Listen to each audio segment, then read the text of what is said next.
महालक्ष्मी पूजन के दौरान अगर इन बातों का हम ध्यान रखेंगे तो निश्चित रूप से माँ भगवती महालक्ष्मी की हमारे ऊपर निश्चित रूप से कृपा होगी।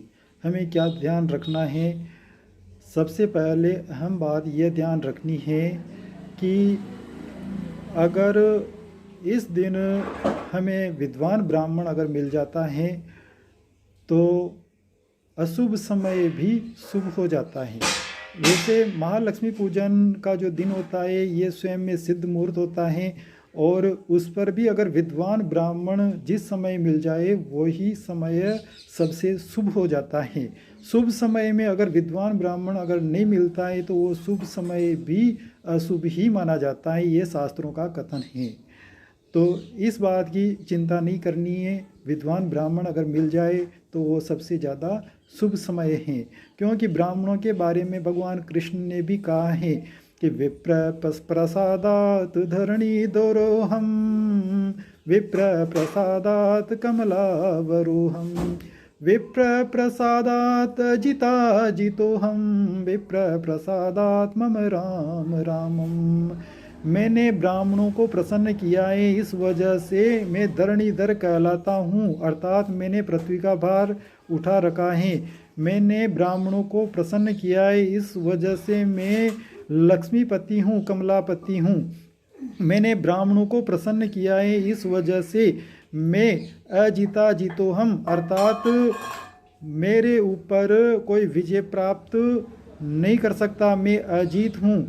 और मैंने ब्राह्मणों को प्रसन्न किया है, इस वजह से ही मैं राम कृष्ण इत्यादि नामों से जाना जाता हूँ।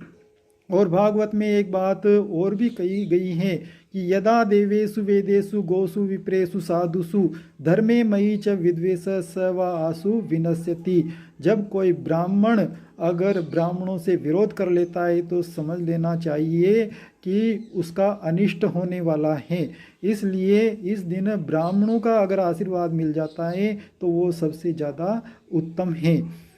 दूसरी बात है कि दक्षिणा भी ब्राह्मणों को पर्याप्त देनी चाहिए। ब्राह्मण कोई आपसे आपकी भूमि जायदाद संपत्ति इत्यादि सब कुछ लेकर नहीं जाता है, केवल मात्र दक्षिणा लेकर ही जाता है।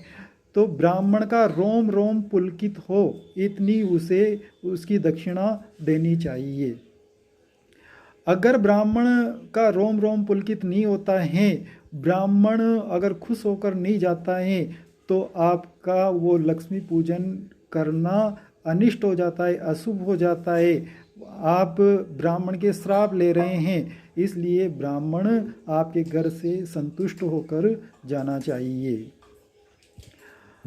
और इसके अलावा ब्राह्मणों को नौकर नहीं समझना चाहिए, उनका सम्मान करना चाहिए। पूजन हम हमेशा करवाते रहते हैं।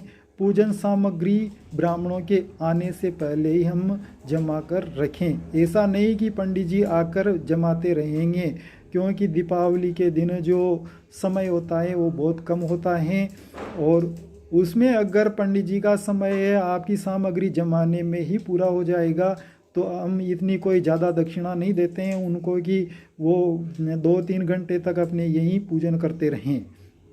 इसलिए ब्राह्मणों के आने से पहले सामग्री अवश्य जमा लेनी चाहिए, क्योंकि पंडित जी आते ही पूजन शुरू कर दें। जय माँ लक्ष्मी।